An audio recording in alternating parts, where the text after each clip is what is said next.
Borner le maquis corse et borner un terrain dans les Yvelines, c'est le même objectif, c'est pas le même travail.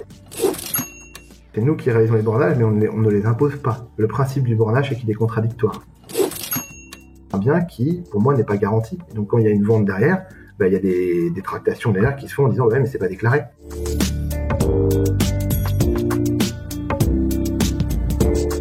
Bienvenue sur Discutons Immo, un podcast qui s'adresse à tous ceux qui veulent en apprendre davantage en immobilier, débutants comme confirmés. Je suis Alex, passionné par le sujet de l'immobilier et investisseur. Je partage sur ce podcast, ainsi que sur le blog du même nom, les informations qui me semblent pertinentes et qui sont le fruit de mes propres interrogations, recherches ou encore découvertes. En perpétuel apprentissage dans ce domaine, mon but est de démystifier le monde de l'immobilier auprès du plus grand nombre. Pour ne rien rater, retrouvez-moi sur Instagram, Discutons Immo, le lien est disponible dans la description. Un jour ou l'autre, nous avons tous entendu parler de géomètre, voire même de géomètre expert. Pourtant, ce métier est particulièrement méconnu et peu de gens savent vraiment dans quel cas de figure il est nécessaire de faire appel à un géomètre. Aujourd'hui, et grâce à notre invité Florian Hervé, bien sûr lui-même géomètre expert, nous allons découvrir et mieux comprendre les missions et responsabilités qui sont celles d'un géomètre au quotidien. Dans cet épisode, nous parlerons donc de bornage de terrain, de mesurage de surface, d'état descriptif de division, de cadastre, mais aussi de recherche historique et de conflits de voisinage. Vous êtes prêts ? Alors c'est parti, on démarre immédiatement avec notre invité. Bonjour Florian. Bonjour Alexandre. Merci d'être avec nous aujourd'hui. Le but aujourd'hui de cet épisode, c'est de découvrir le domaine des géomètres de manière générale, puisque toi, tu es géomètre expert, et tu vas pouvoir nous expliquer, nous faire découvrir un petit peu le monde dans lequel tu évolues, et qui est parfois, à mon sens, assez méconnu par même ceux qui évoluent dans l'immobilier, et puis pour les investisseurs immobiliers, les particuliers, etc. Donc peut-être pour commencer, est-ce que tu peux, pour introduire un petit peu les choses, dire qui tu es et quel a été ton parcours pour devenir aussi géomètre ? Très bien. Alors, moi, c'est Florian Hervé. Donc, pour le coup, je suis géomètre expert, donc inscrit au tableau de l'ordre au Conseil régional de Paris.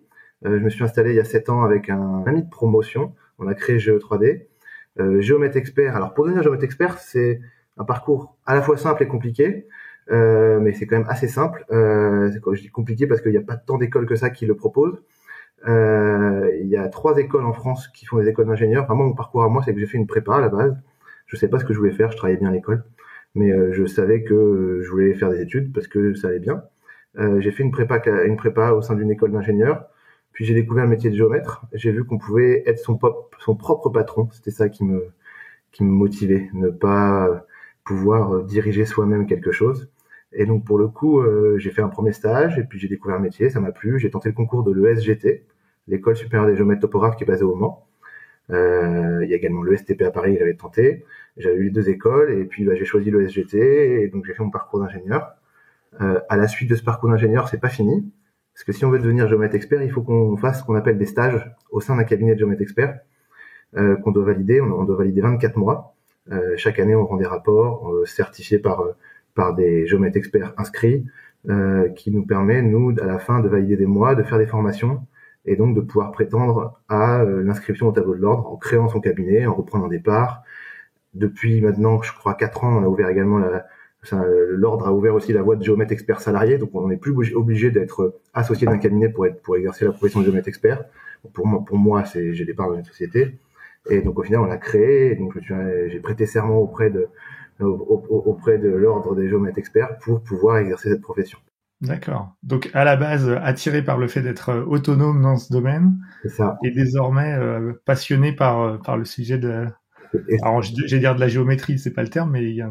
Ouais, non, mais le métier de géomètre en fait, parce qu'il il est assez déjà il est assez méconnu, parce que tout le monde. Moi, j'ai toujours dans ma famille quand j'ai appris à mes parents que je voulais devenir géomètre, mes parents ne savaient pas ce que c'était, à part qu'ils voyaient la personne sur le bas côté avec l'appareil en train de faire des mesures. Mais expliquer en détail ce que fait le métier de géomètre, peu de gens le savent. Et au final, ils sont des fois souvent très loin de la réalité. Parce que le métier a évolué, on est plutôt dans le numérique maintenant, donc finalement, l'idée du géomètre sur le bas-côté, oui, ça existe encore, et ça existera toujours, parce qu'on a toujours besoin de faire des mesurages chez notre métier. Mais maintenant, les techniques de mesure ont tellement évolué que On est dans l'ère du numérique, on fait des relevés par drone, parce qu'on relève tout en 3D, on interprète finalement la partie relevé terrain qui était essentielle avant et qui pouvait durer des mois, des fois sur des chantiers, va être raccourcie à quelques jours et on va tout traiter maintenant de façon numérique au bureau. D'accord. On va pouvoir rentrer un peu plus dans ce vif du sujet ensuite. Moi, j'avais une question parce que c'est vrai qu'au départ, on a tendance à penser au cadastre, je trouve.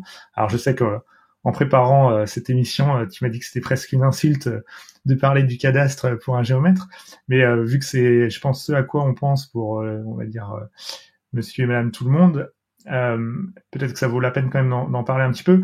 Donc, d'expliquer pourquoi le cadastre finalement existe et en quoi finalement vous avez, de ce que tu me disais, assez peu de rapport avec le cadastre, si ce n'est que vous êtes tenu parfois de le tenir à jour, quoi. C'est exactement ça. Alors, le mot insulte est un peu fort, je vais pas me fâcher avec eux.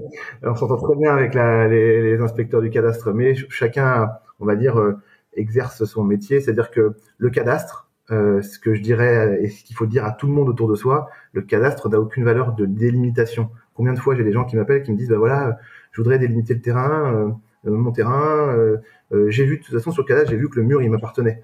Sauf que le mur, il a aucune vocation de statuer sur les limites foncières d'un bien. Il a qu'une vertu, c'est de faire payer les impôts. C'est déjà une bonne vertu, parce qu'il faut bien faire avancer l'État, il n'y a pas de sujet là-dessus, mais ça n'a pas de vertu de délimiter les terrains. Et souvent, moi, je suis un peu effrayé, et c'est pour ça, c'est très bien qu'on en parle, c'est que il y a des architectes ou même d'autres personnes qui vont faire leur projet, ils vont acheter un bien foncier, un terrain, ils vont commencer à dessiner leur projet sur le cadastre, puis après, quand ils appellent un géomètre pour venir le mettre en réalité sur le terrain, ils comprennent pas, ils empiètent chez le voisin, il y a des choses qui vont pas, et ils se retrouvent avec des sinistres qui vont très loin. Le cadastre n'a aucune valeur de délimitation. Il a une valeur de comprendre comment est fait la parcelle, de payer les taxes. Il est pas, voilà, comme je dis toujours, dans le cadre d'un bornage, nous, le cadastre, c'est la dernière chose qu'on voit. Si on n'a vraiment aucune donnée. Et ça va jusqu'à la photo de grand-mère Germaine en train de construire le mur avec grand-père, qui a plus de valeur parce que ça montrera que le mur a été construit par ces personnes-là. Vous voyez ce que je veux dire? Tu vois ce que je veux dire? Ouais, je vois. Donc, si je résume un petit peu, le cadastre, finalement, il sert essentiellement au service des impôts pour établir l'impôt foncier et pouvoir t'envoyer ta taxe foncière C'est ça. et la taxe d'habitation peut-être aussi. Mais pour vous, en tant que géomètre, voilà, il n'y a pas forcément d'intérêt à consulter ce cadastre. Vous vous fiez finalement à d'autres éléments pour pouvoir déterminer quelle est la parcelle, quoi. C'est ça. Exactement. On va aller voir les signes. Enfin, on va aller voir plein de choses. Les actes, qui ont été publiés à la conservation d'hypothèques, les signes de possession sur place. On va vraiment, c'est en dernier recours qu'on l'utilise. On l'utilise des fois le cadastre. Si vraiment on est dans un champ, dans la Beauce, et qu'il n'y a jamais rien eu, on retrouve aucune borne et qu'il n'y a rien, on est bien obligé d'utiliser ce qu'on a en notre possession. Et donc on essaye de retrouver les choses. Mais en soi, le cadastre n'a pas de limite foncière. À des fins de garantir une emprise foncière. Un notaire ne peut pas vendre un bien s'il n'est pas cadastré. Ouais, tu vois ce que je veux dire? Ça permet d'identifier un bien. Ça ne permet pas de le délimiter précisément. D'accord. Ok. En fait, on est complémentaires finalement. Le cadastre va permettre d'identifier le bien. Nous, on est là pour assurer les limites. On a besoin d'identifier le bien. Mais voilà. D'accord. Donc je sais que parfois le cadastre est pas complètement à jour. Alors le fait que par exemple quand on achète un bien, on s'aperçoit qu'il y a un décroché qui finalement sur le cadastre n'est pas la réalité. Est-ce que c'est grave en soi ou est-ce que ça veut dire qu'il faut mettre à jour forcément quand même le cadastre, ou comme tu le dis, comme il n'a pas forcément de valeur autre que pour définir l'impôt, c'est à la marge et il n'y a pas de nécessité de remettre à jour un cadastre s'il y a une légère erreur dessus, quoi. Alors mon point de vue, je dis toujours oui, il faut le mettre à jour. C'est-à-dire que si j'arrive sur un dossier et je vois que le cadastre n'est pas à jour, j'ai toujours peur qu'il y ait un loup quelque part qui se cache. Et donc mon point de vue, c'est alors, pas le mettre à jour, mais essayer de comprendre et d'identifier pourquoi le cadastre n'a pas été mis à jour. Parce que sinon, combien de fois j'ai des dossiers également où le cadastre n'est pas à jour, personne se pose la question, finalement on se rend compte que c'est un réel sujet et que là en ce moment j'ai un dossier avec un gros groupe de bailleurs sociaux français qui finalement se retrouve avec à être propriétaire d'une parcelle voisine et que le voisin est empiété sur la parcelle, mais parce que le cadastre n'a jamais été mis à jour. D'accord? Donc non, en soi, c'est pas ça qui va dire, enfin, le cadastre qui soit faux, il est faux, c'est comme ça. Par contre, généralement, ça indique que il y a quelque chose qui a été mal construit et mal ficelé. Si on voit qu'il y a un rebord, qu'il y a un décroc qui devrait pas exister, il faut quand même essayer d'aller comprendre. Si ça se trouve juste en essayant de comprendre, on va voir qu'il n'y a pas de souci. Hop, à faire classer. Mais pour moi, il faut mettre à jour. Il faut être garant de sa parcelle et de son bien foncier.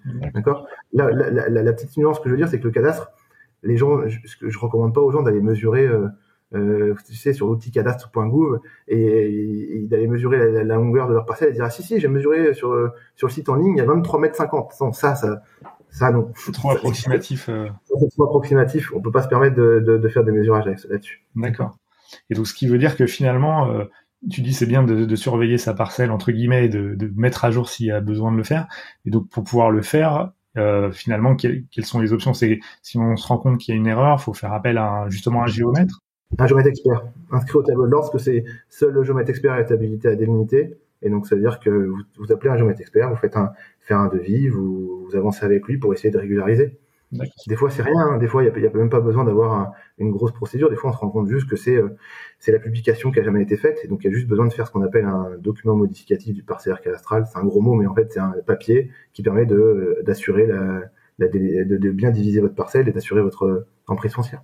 Alors, justement, ça m'amène à une autre question qui est quels sont finalement les cas pour lesquels on est amené à solliciter un géomètre? Alors, géomètre ou géomètre expert, on en reviendra peut-être d'ailleurs sur la distinction entre les deux. Mais finalement, dans quelle situation on est amené à faire appel à un géomètre expert? De base, le géomètre expert a le monopole sur tout ce qui est délimitation du bien foncier, de par la loi de 46. Donc, bornage contradictoire. Le bornage contradictoire ne peut être réalisé que par un géomètre expert. Récemment, un arrêt de la Cour de cassation a également statué sur le fait que les plans en copropriété, donc tout ce qui va être plan de copropriété, modificatif du règlement de copropriété, dès qu'il y a un plan de copropriété qui doit être fait, il doit être fait que par un géomètre expert, de par le fait que, de par la loi de 46, seul un géomètre expert est habilité à définir l'emprise des biens fonciers. Ça peut être un terrain et un appartement, d'accord? Donc on a le monopole, on va dire qu'on est obligé de faire appel à un géomètre expert inscrit au tableau de l'ordre sur ces deux points-là, d'accord? Sur le reste, on peut faire appel à n'importe qui. On y reviendra après sur ta question, mais sur n'importe quelle autre prestation, on peut faire appel, entre guillemets, à n'importe qui. Il n'y a pas de monopole. Moi, par exemple, sur mon cabinet, on est un cabinet parisien. Tu te douteras que des parcelles à borner, il n'y en a plus beaucoup. Donc, on fait de la copropriété, mais par contre, on fait énormément, 60% de notre activité, c'est ce qu'on appelle des relevés topographiques 3D. C'est qu'on va faire des maquettes 3D dans le cadre de construction. On va donc scanner en 3D des bâtiments parisiens pour attester les surfaces existantes. Généralement, ce bâtiment va faire objet de réhabilitation. On reviendra après curage et on reviendra à la fin des travaux pour certifier à chaque fois, à chaque étape de la construction, les surfaces issues du projet de construction. On va intervenir avec les sociétés de travaux publics pour attester l'emplacement des canalisations. En ce moment, on a un marché, nous, par exemple, de géoréférencement de classe A. Donc ça, c'est propre au réseau. Il y a tellement eu d'accidents dans ces métiers-là que maintenant, ils ont une obligation de géoréférencer les réseaux qui sont enfouis sous terre de façon assez précise, de manière à ce que dans 10-20 ans, quand on veut les changer, on sait où ils sont. Ça veut dire que vous êtes outillé pour détecter les réseaux souterrains Oui, okay. Exactement. On peut les détecter, tous les cabinets ne le font pas, mais on peut le faire. J'essaie de réfléchir, il y a plein de... En fait, le panel d'activités, c'est ça qui rend le métier assez enrichissant, c'est qu'il est très large. Et le géomètre expert parisien ne fait pas le même travail que le géomètre expert corrézien et que le géomètre expert corse. J'ai des amis corses qui vont... Même si on a un socle commun, mais borner le maquis corse et borner un terrain dans les Yvelines, c'est le même objectif, c'est pas le même travail. Non, c'est tout. C'est ça qui rend enrichissant le métier, c'est que on a un socle commun de connaissances qui est essentiel et qu'on doit renouveler chaque année par des formations. Par contre, on a un métier très enrichissant. Moi, j'ai des collègues aussi qui font que du drone, par exemple. D'accord. Ils sont spécialisés dans le drone. Développé, quoi. Voilà. Ouais, ils vont faire des surveillances de lignes électriques pour vérifier si les lignes électriques ont bougé. Ils vont faire. Voilà, le métier est très, très, très, très large. Il y en a qui sont spécialisés dans les égouts, qui font que des relevés 3D des égouts parce que ils sont. Donc c'est un métier qui est très large. On a un socle commun, on va dire qu'on est l'homme de la juste mesure. Dès qu'il y a quelque chose à mesurer, à certifier, faut faire appel à un géomètre expert. D'accord. Pour moi, on est formé pour ça et on est là pour l'attester et le certifier. Et vous êtes combien en France? Je vais peut-être dire une bêtise. C'est pas grave. Je crois qu'on est 2000 géomètres experts. Combien? 2000? 2000 géomètres experts. D'accord. On n'est pas beaucoup. C'est infime quand on compare par rapport à l'activité qu'on a. C'est pour ça d'ailleurs qu'on souffre de recrutement en ce moment. Alors c'est bien, je ne vais pas me plaindre, on a une énorme activité, Mais je pense que certains clients doivent être frustrés de voir que les géomètres experts, en ce moment, moi, quand on m'appelle, j'ai 3-4 mois de délai. D'accord. Et donc, pour certains clients qui peuvent être pressés, ils comprennent pas. Mais en fait, on est un métier qui est en recherche continuelle depuis 2-3 ans d'attirer des gens dans ce métier. D'accord. Parce qu'on a du boulot. Il n'y a pas de numerus clausus pour autant. Numerus clausus, c'est juste que... Aucun numerus clausus. Non, il n'y a pas de numerus clausus. Tu vois, nous, quand on a créé Paris 13e, on n'a pas eu à justifier. Après, moi, je dis toujours, il n'y a pas de numerus clausus, mais il y a de la bonne entente. C'est qu'on avait vu que Paris 13e, il n'y avait pas de cabinet. Ben, on s'est mis Paris 13e. Oui. Voilà. Et puis, bon, il y a aussi le principe de toute façon, si vous mettez dans un endroit où il y a déjà énormément de concurrence, c'est pas forcément le plus intéressant non plus. C'est pas malin. Et en plus, encore une fois, on n'est pas beaucoup. Donc, on se connaît tous. Le but, c'est de s'entendre. Comme je dis toujours, on est concurrents, mais on est avant tout confrères. Donc, oui, bien sûr, chacun veut que son cabinet tourne. C'est le but de chaque entrepreneur. Mais il y a du boulot pour tout le monde. Donc, si on est malin, on peut tous s'aider. Très bien. Et alors, tout à l'heure, tu parlais donc de ce travail de mesurage. Comment finalement, alors tu disais, il y a des techniques de plus en plus modernes et qui font appel au numérique désormais pour ce genre de travaux. Mais concrètement, comment ça se passe si, je sais pas, on prend l'exemple d'un terrain à borner. Tu disais, s'il y a des photos, par exemple, ça a plus de poids que le cadastre. Finalement, qu'est-ce que la photo peut apprendre de manière, on va dire, certaine, qui fait que tu vas pouvoir te servir de ça aussi comme étant une preuve de la délimitation du terrain, plus que du cadastre qu'on voit tous comme quelque chose d'un peu plus officiel, quoi.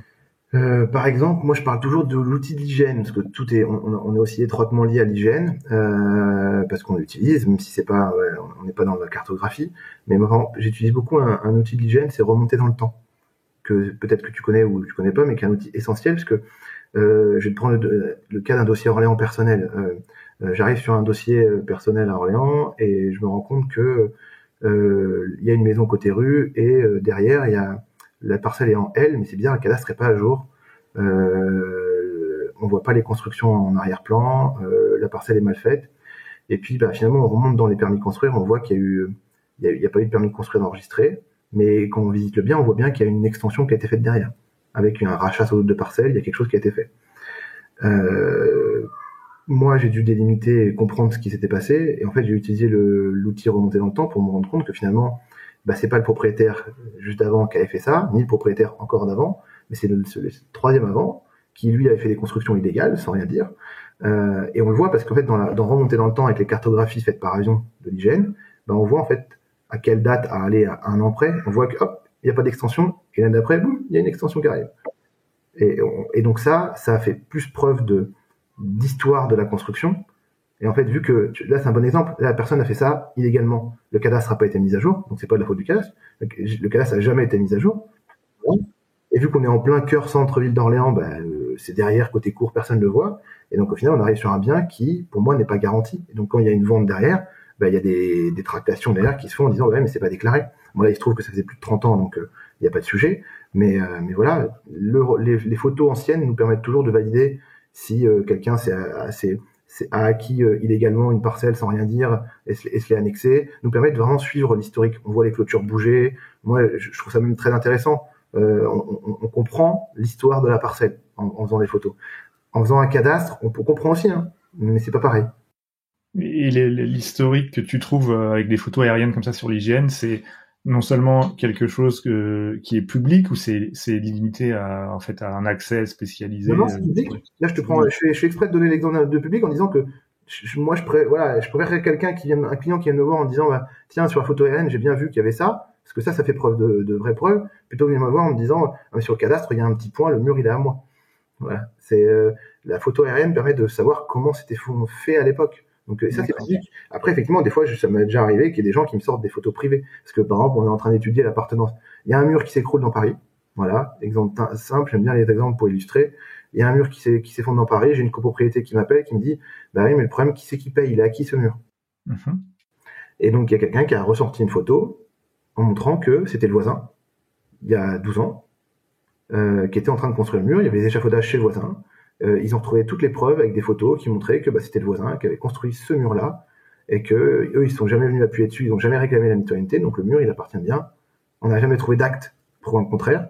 Donc toutes les preuves tendaient vers la construction, donc la propriété au voisin du mur.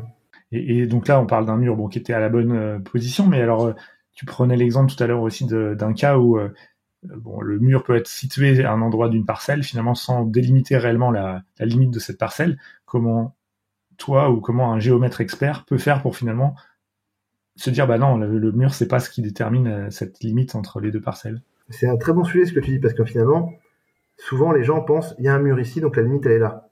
Mais combien de fois un mur a pu être construit en retrait, et donc finalement la limite elle est derrière, parce que la personne n'a pas voulu, surtout pas voulu empiéter, il s'est dit je vais pas empiéter chez mon voisin, le mur je le construis bien chez moi, c'est pas grave, je laisse 5-10 cm derrière, au moins je suis sûr qu'on viendra pas me dire que j'ai construit chez le voisin. Sauf que le problème, ça c'est typiquement le genre de dossier qui peut arriver, où on se dit bah quand on arrive sur place, on en revient à ce qu'on peut voir sur place et ce qu'on peut retrouver dans des actes. Tu arrives sur place, tu vois un mur, tu dis bah tiens, le mur il doit être peut-être mitoyen, généralement, voilà, pour un peu qu'il ait un chapeau avec le sens des écoulements des eaux dans les deux côtés, donc ça veut dire qu'il y a une présomption de mitoyenneté, et finalement tu retrouves dans un acte le fait que le mur a été construit 10 cm derrière. Donc là, il faut bien distinguer l'élément maçonné, on va dire, et la limite foncière. La limite foncière, elle était derrière. D'accord ? Moi, mon but, c'est que je décorrèle toujours les éléments maçonnés de la limite. La limite, elle est à un endroit. Et après, des fois, je viens statuer après sur les appartenances de murs, mais dans un premier temps, je cherche où est la limite. Donc, grâce à des actes, plutôt. Grâce à des actes. En premier, c'est toujours, je refais le truc, c'est les actes en premier. Toujours.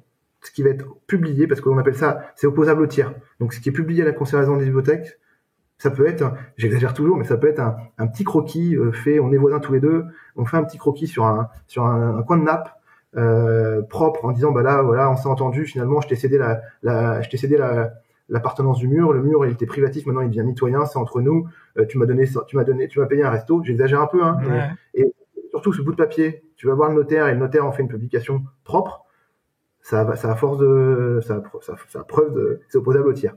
Ça a été publié, ça vaut limite foncière, on l'utilisera nous pour du moins dans notre étude. D'accord. Mais alors, si t'as pas de trace de ça, finalement, sur quoi tu... Eh ben, si t'as pas de trace, là, on vient sur les signes de possession. On en revient à ce que je te disais, c'est qu'on relève la parcelle. Si on n'a aucune archive, rien, pas un confrère qui est intervenu, on retrouve rien du tout, vraiment. Ben là, on va faire les signes de possession. C'est-à-dire que on va regarder l'article 646 du Code civil qui va statuer sur les signes de possession. C'est ce que je t'expliquais avec les chapeaux du mur. Quand le chapeau il est à double pente, on part du fait que l'eau coule de part et d'autre, le mur est mitoyen. Si le chapeau est à simple pente, l'eau coule chez le voisin de droite, donc ça veut dire le mur lui appartient. D'accord ? Je prends toujours cet exemple-là. Il y a également l'exemple du mur de soutènement, mais il y en a plein. Et donc on regarde ça, on regarde ce qu'on appelle les signes de possession, et là on vient statuer sur les appartenances et les limites de la parcelle. D'accord ? Derrière, on essaie de retrouver d'autres traces, des photos, on remonte les photos aériennes. Voilà, on essaye en fait vu qu'on n'a pas d'acte, on essaie de trouver tout ce qui va prouver, qui va faire preuve dans les limites foncières. D'accord. Mais donc, à un moment donné, il y a un petit côté subjectif qui est, voilà, compte tenu des éléments que vous avez ou que vous pouvez constater sur le terrain, vous arrivez à la conclusion qu'il y a quand même très forte probabilité que la limite de terrain soit à tel endroit, c'est ça ? C'est exactement ça. Et si les voisins sont pas d'accord sur cette limite, qu'est-ce qui se passe ? C'est tout l'objet nous avons le monopole c'est nous qui réalisons les bornages, mais on ne les impose pas. Le principe du bornage, c'est qu'il est contradictoire. C'est-à-dire que c'est aussi un point à bien expliquer, c'est que quand on borne un terrain, on a beau être persuadé de savoir où est la limite, c'est pas nous qui décidons. Il faut que les parties soient d'accord. S'ils sont pas d'accord, ça arrive, hein. On appelle ça, nous, un PV de carence chez nous. On fait un procès verbal de carence en disant qu'on n'a pas réussi à trouver un accord entre les voisins. On le remet aux deux riverains, libre à eux, s'ils veulent vraiment statuer sur la limite, de se présenter au juge, au tribunal administratif, et de dire, voilà, je voudrais statuer sur la limite. On a un PV de carence, on n'arrive pas. Et à ce moment-là, en fait, le juge fait appel à ce qu'on appelle un expert auprès des tribunaux. Il y a quelques géomètres experts, généralement, moi, je l'appelle ça les cheveux blancs, ceux qui ont un peu de bouteille, c'est normal. C'est voilà, j'y suis pas moi, et, peut-être un jour, je sais pas, mais ceux qui ont un peu de bouteille, qui ont tellement vu de cas que voilà, et c'est très bien. Et donc eux, ils sont experts près des tribunaux, et en fait le juge vient les nommer pour faire la procédure. Et là, le juge statue en fonction du rapport du géomètre expert sapiteur dans le cadre de la procédure. Et là, pour le coup, on n'est plus sur du contradictoire. La limite est là, la limite est là. D'accord. Là, c'est une décision de justice qui établit finalement la limite. Nous, en tant que géomètre expert, on n'a pas le droit c'est pour ça qu'il c'est un aspect également qu'il y a dans le métier, qu'il y a peut-être pas dans d'autres métiers. C'est qu'en plus du côté technique, il y a un côté quand même conciliation. D'ailleurs, on a des formations conciliation parce que finalement, c'est nous qui sommes au cœur de la tempête. Parce que souvent, quand on nous appelle pour un bornage, c'est qu'il y a des conflits de voisinage. Enfin, pas souvent, mais pas tout le temps, mais souvent. Il peut y avoir des conflits de voisinage. C'est à nous de trouver les bons mots et de tempérer chaque personne pour essayer de les faire oublier leur aspect subjectif du dossier et rester objectif sur la limite. Et généralement, on y arrive. Hein. Il n'y a pas énormément de procès-verbal de carence qui sont établis. D'accord. Et donc, ça veut dire qu'à chaque fois que vous intervenez, en supposant donc les différentes parties sont d'accord sur les limites, après, à chaque fois que vous faites une intervention, vous publiez le résultat de ce bornage ou de ce mesurage dans une base précise. Par exemple, vous l'envoyez aussi au cadastre, ou comment ça se passe? Alors, le bornage n'est pas envoyé au cadastre, mais il est publié ce qu'on appelle sur une plateforme que moi j'encourage également à consulter, ce qui s'appelle Géofoncier, qui a été fait par l'Ordre des géomètres experts, qui permet à chacun de voir si un géomètre expert est intervenu sur sa parcelle. C'est très enrichissant. Donc en plus, maintenant, il y a plein d'outils qui ont été mis en place qui permettent de faire énormément de choses sur cette plateforme, voir les actes qui ont été passés tu sais, ils ont récupéré l'information d'EVF. L'EVF, ça permet de savoir les ventes qui ont été faites dans on sait que sur certaines parcelles, sur Géofoncier, on peut récupérer ces informations-là. On peut récupérer énormément d'informations qui permettent de gérer une parcelle. Et également, surtout, pour nous, savoir qui est intervenu et comment. Parce que je rebondis, moi demain, tu me demandes de borner ta parcelle, toi, et je me rends compte que je vais sur Géofoncier, je me rends compte c'est l'étape préalable pour un géomètre expert. Quand il est missionné, il va voir sur Géofoncier, voir s'il n'y a pas un confrère qui est déjà intervenu pour faire une recherche d'archives. Et si je vois qu'il y a un géomètre expert qui est déjà venu et qui a borné ton terrain, et que toi t'es pas au courant, ça peut arriver, moi j'ai pas le droit de reborner. Bornage sur bornage ne vaut. C'est-à-dire qu'on peut pas reborner sur un bornage, sauf cas exceptionnel de prouver vraiment qu'il y a eu, mais c'est pas moi qui vais le faire, ça va partir en justice. Donc moi, s'il y a un bornage qui a été fait, je rétablis la limite qui a été faite, qui a été réalisée par mon confrère, mais je viens pas reborner. Je refais pas toute la procédure. D'accord. Là, tu parles du cas du bornage, mais pas de mesurage. Si c'est juste un mesurage, là, par contre, tu réinterviens. Si c'est un mesurage parce que tu as modifié quelque chose sur ta maison, je reviens, on met à jour. Mais je parle, moi, les limites qui ont été garanties, les bornes qui ont été installées, les coins de murs qui ont été statués et les appartenances de murs qui ont été statuées, je dois pas les remettre en question. Elles ont été statuées. Il a bien faut bien qu'il ait recueilli l'ensemble des signatures des riverains. Si tout est bien signé, tout est propre, c'est ce bornage-là qui vaut. D'accord. Et pour que cette info apparaisse dans Géofoncier, c'est que vous la transmettez à qui quand vous avez terminé votre étude? C'est à nous de la mettre en ligne. En fait, c'est à nous, on a des connexions administrateurs et on est tenu, et on peut se faire taper sur les doigts par l'ordre et c'est bien. Moi, je trouve que c'est bien on est tenu de mettre à jour et de rentrer l'ensemble de nos informations sur le Géofoncier. Parce qu'il me semble que j'ai été déjà allé, j'ai vu, il y a deux types d'accès. Il y a un accès public et un accès... Il y a un accès privé, ouais. Il y a un accès public et un accès privé pour avoir plus d'informations. D'accord, mais là qui est limité justement au métier, enfin au géomètre. Ou au métier de l'immobilier. Quelqu'un qui est vraiment dans l'immobilier, qui a besoin, qui est vraiment constamment, moi je lui recommande de prendre un accès privé. Ça lui permet de gérer ses dossiers, d'avoir un peu plus d'informations que le simple macaron de savoir qui est intervenu. D'accord. D'accord. Donc en fin d'étude, donc il y a la mise à jour sur Géofoncier et également l'information qui est envoyée au service de la publicité foncière pour le cadastre ou... Alors en bornage non, en division foncière on est obligé parce qu'il faut bien diviser et avoir des nouveaux numéros de parcelles. Ça c'est envoyé. En bornage on n'envoie pas on n'envoie pas au cadastre parce que ça vaut bien distinguer les deux. Et même si moi je suis un fervent militant de ça, on ne publie pas les bornages. Ce que je trouve des fois un peu dommage, je milite pour que les bornages soient publiés à la conservation des hypothèques. Ça implique des coûts, c'est pour ça que ça n'a jamais été trop mis en place, parce qu'un acte notarié, ça implique des coûts. Mais on saurait quand même, je trouve que ce serait quand même très bien d'avoir un bornage publié parce qu'il apparaîtrait sur une fiche hypothécaire et on n'aurait plus besoin de courir après. D'accord. Et alors tout à l'heure, tu parlais des techniques de mesure qui ont évolué. Tu peux nous dire un petit peu aujourd'hui finalement de quoi un géomètre a besoin pour pouvoir faire ce type de mesure et comment ça se passe exactement? Alors on a toujours ce qu'on appelle les stations totales, tachéomètre et odolite qui existaient avant, donc mesure d'angle, mesure de distance, ce qu'on appelle maintenant une station totale classique où on appuie sur le bouton, ça fait une impulsion laser, on a un prisme au bout ou un laser et ça permet de prendre un point et par la prise de plusieurs points on vient établir un plan. Ça existe toujours, ça existera toujours parce que pour le bornage il y a un minimum de précision à garantir et je me vois pas faire un scanner 3D sur un bornage en pleine campagne, ça aura aucune utilité et aucune précision. Après, nous, par exemple, je prends le cas de mon cabinet. À l'heure actuelle, on est un cabinet de 25 salariés, on a 2 stations totales, qui nous permettent de faire les mesurages fonciers et également tout ce qui est implantation. Implantation, c'est que c'est dans le milieu du chantier, quand un architecte fait un projet et qu'il faut, ce que je t'expliquais au tout début de l'interview, s'il faut l'implanter sur le terrain, nous, en fait, on prend le plan projet, on le cale dans l'environnement existant et on vient implanter les 4 coins de la maison sur place. D'accord? Ça, c'est ces outils qui nous permettent de faire ces mesurages. Et puis après, on a 5 scanners 3D. Donc les scanners 3D, eux, nous permettent c'est ça qui a un peu révolutionné notre métier. Ça a commencé il y a 10 ans, parce que moi, quand je suis sorti de l'école en 2012, et j'étais dans un cabinet qui était très précurseur là-dedans, donc j'ai appris énormément de choses. Et en fait, on se rend compte que ces outils-là ont révolutionné notre métier. Je vais pas dire qu'on peut pas s'en passer. Alors moi, je suis un scannerman convaincu. Et il y en a qui le sont encore un peu moins, mais pour moi, ça a révolutionné notre manière de mesurer.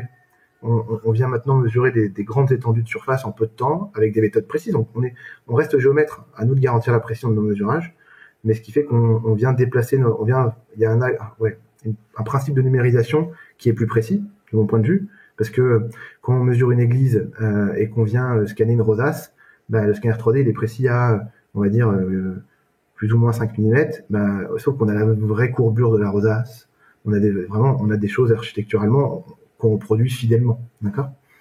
Tout comme on a un gain de temps aussi sur place quand on fait un relevé de plateforme logistique en milieu occupé et qu'on gêne avant, on gêne et c'est compliqué d'intervenir. Là, je peux avec un scanner 3D faire 5000 à 8000 m² jour. Donc, ce qui est bon, d'accord. Donc le rendu, c'est un peu ce qu'on voit aussi parfois pour certaines annonces immobilières. On voit une vue 3D, ils ont utilisé un scanner qui a scanné l'environnement. Ce que tu vois pour les annonces immobilières, c'est ce qu'on appelle le Mattersport, qu'on entend beaucoup. Eux, c'est des prises de photos. Dis-toi que nous, c'est le même principe, sauf que c'est pas de la photo. Il y a la photo, mais en fait, nous, il y a un laser derrière qui permet, en plus de la photo visuelle, qui permet d'avoir un mesurage. En fait, c'est le petit point de mesure qui est envoyé par le station Total que je te disais. Là, en fait, c'est un scanner qui envoie 1 million de points seconde et qui balaye l'environnement. Ouais. Et en fait, tu as un grand nuage de points de l'environnement. Et en effet, il y a le système de photo, mais aussi, en effet, on en voit certains maintenant, on voit que c'est pas de la photo, ça a l'air d'être aussi le même genre de... Ça, on en voit beaucoup aussi, ça a été très, je trouve, alors c'est marrant, mais il faut des problèmes comme ça pour que ça soit démocratisé, qu'on en parle beaucoup plus. C'est avec l'incendie de Notre-Dame, on a eu pas mal de reportages à la télé de confrères géomètres ou géomètres experts, on en revient à ça, il n'y a pas d'obligation d'être géomètre expert, faire les mesurages de Notre-Dame. Et là, on a eu beaucoup de reportages sur les technologies scanner 3D qui existent déjà depuis très longtemps. Alors, ça me faisait sourire quand j'entendais les journalistes disaient que c'était novateur. Mais voilà, c'est ces outils-là qui nous permettent, nous, au quotidien, d'avancer. Très bien. Et on n'a pas parlé du tarif d'un géomètre expert jusqu'à maintenant. Parce que évidemment toute prestation a un coût. Et est-ce que tu peux nous donner un ordre d'idée? Alors j'imagine qu'évidemment ça dépend de pas mal de paramètres, c'est pas la question simple, mais une fourchette de type de tarif d'un géomètre par rapport aux différentes prestations qu'on a évoquées, un bornage, etc. C'est très compliqué de faire un prix. Je vais être franc, moi c'est pas un sujet tabou. Il y a beaucoup de paramètres qui rentrent en compte. On va faire un bornage contradictoire. Pour moi, il faut surtout, ça c'est plutôt un message à tous mes confrères, et je sais qu'ils vont être d'accord avec moi. Il faut qu'on soit, on a toute une expertise et un bornage doit se vendre à un certain prix parce qu'il y a du travail derrière. On peut pas bâcler un bornage parce qu'il y a des incidences qui sont parfois graves d'empiètement, qui vont des fois très loin. Il y a vraiment un travail d'expertise très profond. Prenons l'exemple d'une maison classique avec un riverain sur chaque limite, donc trois riverains et également une rue, parce que on fait aussi des procédures, ce qu'on appelle de délimitation de la personne publique avec la rue. Dans le cadre on veut garantir cette maison, donc dans le cadre d'un projet immobilier, on veut garantir cette maison. On est sur un budget, une maison classique, on est sur un budget de, je dirais, entre 3 et 4 000 euros. Ça paraît peut-être beaucoup de faire un écart entre 3 et 4 000 euros, mais il y a pas mal de paramètres qui rentrent en compte. Si les limites sont pas très accessibles et qu'on est obligé de crapahuter dans des broussailles et que de se débrouiller pour avoir des éléments, ça va être un peu plus cher. S'il y a plus de riverains, moi je dis s'il y a plus de riverains, c'est un paramètre qui rentre en compte. Et il y a également, il y a un caractère qui rentre en compte, c'est quand il y a des copropriétés à côté. Parce qu'une procédure avec une copropriété est beaucoup plus longue, parce qu'il y a un principe de vote à l'Assemblée Générale, donc il y a des paramètres qui sont un peu plus compliqués pour nous, parce que généralement on est obligé de retourner plusieurs fois ou d'expliquer plusieurs fois les éléments. Donc notre intervention a un coût, une expertise, donc généralement j'ai un petit facteur qui permet de dire que quand il y a une copropriété, c'est un peu plus cher. D'accord. Si c'est la copropriété qui vous a mandaté pour faire l'étude, c'est ça? Ah non, quand c'est quand même un mandaté, non. C'est quand il y a un voisin copropriétaire. Vraiment quand c'est un voisin, d'accord. Parce que dis-toi qu'en fait, en matière de copropriété derrière, vu qu'on est sur un acte de bornage, il faut faire un vote en assemblée générale. Et donc les votes, généralement, nous, quand ça arrive rarement quand on fait notre procédure et qu'on arrive un mois avant juste dans l'arrivée du vote en assemblée générale. Généralement, peu de copropriétés ont envie de faire, vu que c'est pas eux qui sont à l'initiative, ont envie de faire une assemblée générale extraordinaire, sauf si le client voisin paye l'assemblée générale extraordinaire. Donc des fois, on se retrouve à porter un projet de bornage en AG et à l'expliquer 1 an, voire 1 an et demi après la procédure qui a été engagée. Et en fait, cette copropriété, elle est sollicitée, parce que tu dis elle n'est pas à l'initiative, donc on pourrait se dire, peu importe, mais elle est sollicitée parce qu'elle doit justement donner son aval à l'issue du mesurage. C'est pour ça que vous avez besoin de les solliciter, ou c'est pour une autre raison? C'est exactement ça, en fait. Il faut on en revient à l'aspect contradictoire, il faut qu'elle valide ce que j'ai dit. D'accord. Il faut qu'elle dise oui, je suis d'accord, oui, l'ensemble de par le vote en assemblée générale de la date du temps, l'assemblée générale des copropriétaires a validé la limite proposée par les géomètres experts. D'accord, ok, c'est très clair. D'accord. Et donc là, tu parlais d'un cas de bornage, et dans le cas, par exemple, où il y a une division au sein d'un bâtiment pour pouvoir créer une copropriété, par exemple, est-ce que... Pareil, mais sauf qu'on vote au sein de la copropriété. En copropriété, tout est bien régi. Il y a des règles en copropriété. Il y a des actes qui sont en fait votés quand on vient diviser son lot, quand on vient racheter, tu sais, le toilette qui est sur les parties communes, sur le rez-de-chaussée. Avant, il y avait des toilettes, parce qu'il n'y avait pas des toilettes dans les logements. Il y a beaucoup de projets comme ça où le propriétaire riverain du toilette, pour gagner un peu de surface, rachète ce qu'on appelle une partie commune. Ça se vote en assemblée générale. Il y a un document qui est établi par un géomètre expert qui se vote et puis après qui est publié à la conservation des hypothèques par un notaire. D'accord, oui, là tu fais référence, j'imagine, à l'état descriptif de division. Exactement, ce qu'on appelle un modificatif d'état descriptif de division. D'accord. Et donc ça, c'était ma question initiale, c'était si justement quelqu'un veut créer une nouvelle copropriété au sein d'un bâtiment dont elle avait l'entière propriété jusqu'à maintenant, et qu'elle doit donc diviser parce qu'elle veut vendre, par exemple, à la découpe certains appartements dans ce bâtiment, ça, ce type de prestation, on est sur, pareil, quel type de fourchette, si c'est possible?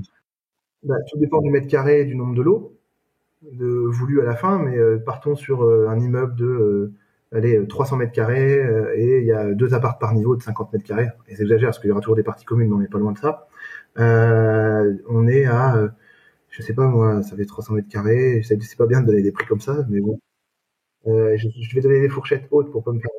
Mais on est sur un budget encore pareil de 3-4 000 euros. D'accord, ok. 4 000 euros pour faire la mise en copropriété, ouais, peut-être un peu plus, 4, on va dire 4-5 000 euros. Ouais, je suis en live, voilà, on est sur 4-5 000 euros, parce qu'après, il y a quand même le règlement. Tout dépend de qui rédige le règlement de copropriété. Parce qu'il y a des us et coutumes un peu en France. Dans certaines régions, c'est les géomètres experts qui rédigent le règlement de copropriété, et le géomètre expert, et le notaire ne fait rien, il prend le document et publie. Dans certaines régions, le géomètre expert fait les plans, fait ce qu'on appelle l'état descriptif de division. Donc, en fait, c'est la balance des tantièmes. Et la définition des lots, et le notaire s'occupe du règlement de copropriété. Donc il y a des facteurs qui rentrent en compte. Mais partons sur un budget de 5 000 euros pour avoir quelque chose. D'accord. Ok, oui, ça donne une idée. Là, le but, c'était pas que tu nous fasses un devis en live. Ok, super. Alors, très bien. J'ai l'impression qu'on a pas mal balayé le sujet. Est-ce que tu vois des éléments supplémentaires qui seraient intéressants de partager avec on est une profession qui recrute. J'ai mon associé encore hier qui a fait une publication sur LinkedIn. On cherche tout le temps. Je milite pour que voilà, après c'est facile à dire comme ça, mais je milite pour essayer d'attirer des jeunes. On est une profession qui est très peu connue des jeunes, alors que je pense que de par le numérique, l'aspect numérique, l'aspect terrain bureau, je parle pour tout métier, pas que géomètre expert, le technicien du cabinet de géomètre expert est aussi essentiel que le géomètre expert. Parce que moi, c'est ce que je dis toujours. Mon cabinet, c'est ma deuxième famille, et entre guillemets, chaque personne apporte sa pierre à l'édifice, qu'il soit bac pro, BTS, ingénieur, master, enfin tout type de formation. J'ai même en ce moment un comptable brésilien, pour te dire. Non, mais je rigole pas. On trouve tellement peu que on a pris le compagnon d'une brésilienne qui avait postulé chez nous, qui habitait en France. Et elle nous a dit un jour, écoutez, je vais faire venir mon mari. Ah bon, mais il est géomètre? Ah non, pas du tout. Écoute, il va devenir géomètre. On va le former en interne. Et ça marche très bien, hein. C'est une vraie réussite. C'est un métier qui attire parce que en soi, c'est pas très maintenant avec la partie numérique, c'est pas très compliqué. On peut former en interne les salariés. Si on prend le temps de les former, on arrive à faire de très bons salariés, de très beaux collaborateurs, des gens qui sont investis et qui comprennent vite le métier. L'aspect numérique, maintenant, on a une génération, surtout, alors, j'ai l'impression de parler comme un vieux, mais surtout encore plus les jeunes qui arrivent encore, ça va tellement vite que maintenant, le numérique, ça les attire, ils vont très vite, ils comprennent très rapidement comment ça fonctionne. Donc, notre métier a évolué et je pense qu'on mérite d'être plus connu pour attirer ce type de personnes. Parce qu'on est quand même, pas dire une vieille profession, c'est pas le terme, je me ferais taper sur les doigts par mes confrères, mais quand même, on a besoin d'attirer des jeunes. Je milite pour moi rajeunir cette profession de plus en plus pour l'attirer vers le haut. Voilà, pour essayer de trouver des choses et s'adapter à ce qui est fait au quotidien. Ouais, je pense que tu as raison, ça semble assez passionnant aussi comme métier. Et puis, ce qui fait que peut-être peu de gens pensent à prendre cette direction, c'est que, encore une fois, c'est assez méconnu et c'est pas un réflexe que de se dire, ah tiens, je vais devenir géomètre. Mais non, et puis c'est compréhensible, ne serait-ce que le mot, parce que regarde, au tout début de l'interview, géomètre, géométrie. J'exagère, mais le petit jeune qui est au collège et on lui parle du métier de géomètre, pour un peu qu'il aime pas l'équerre et le compas, et ben il va vite, alors on a toujours cet aspect-là parce qu'on est quand même on fait de la mesure, mais on est loin maintenant. On a tous les outils en place qui nous permettent d'analyser et on n'a plus besoin de ces choses-là. Voilà, on a évolué. Voilà, le métier c'est vraiment modernisé. Voilà, on a fait énormément de choses. Moi, je trouve qu'on a fait énormément de choses. L'ordre est très moteur en ce moment. Notre dernier congrès était sur la démarche RSE. Je sais pas si tu vois ce que c'est. Alors, pour moi, on fait tous du RSE. On n'a pas besoin d'un label pour le faire. Le RSE, ça devrait être naturel dans chaque cabinet, mais ne serait-ce que cette démarche-là faite par l'ordre, je trouve ça bien. On essaye de tirer vers la profession vers le haut. On a un président qui est plutôt actif et c'est plutôt que je connais pas particulièrement, mais voilà, qui est un géomètre expert sudiste et qui a pour moi mis qui balaye un peu les choses, qui avance et c'est plutôt positif. Donc je pense qu'on mériterait d'attirer encore plus de jeunes et que ces vidéos elles tournent un peu plus. C'est pour ça que j'en ai fait une autre, que j'essaie d'en faire un maximum pour dire venez ouvrir la porte de nos cabinets, venez voir ce qu'on fait et après vous pouvez vous dire si vous aimez ou pas le métier. Mais surtout ne vous arrêtez pas à l'idée préconçue du vieux métier de géomètre. Essayez d'ouvrir un peu, venez nous voir. Vous verrez, vous serez surpris. Bon, écoute, on va essayer de passer le message au maximum. Peut-être avant de terminer, je pensais tout à l'heure, tu avais suggéré, évoqué plutôt quelques outils qui pouvaient être intéressants quand on a besoin comme ça d'avoir quelques informations avant de solliciter éventuellement un géomètre.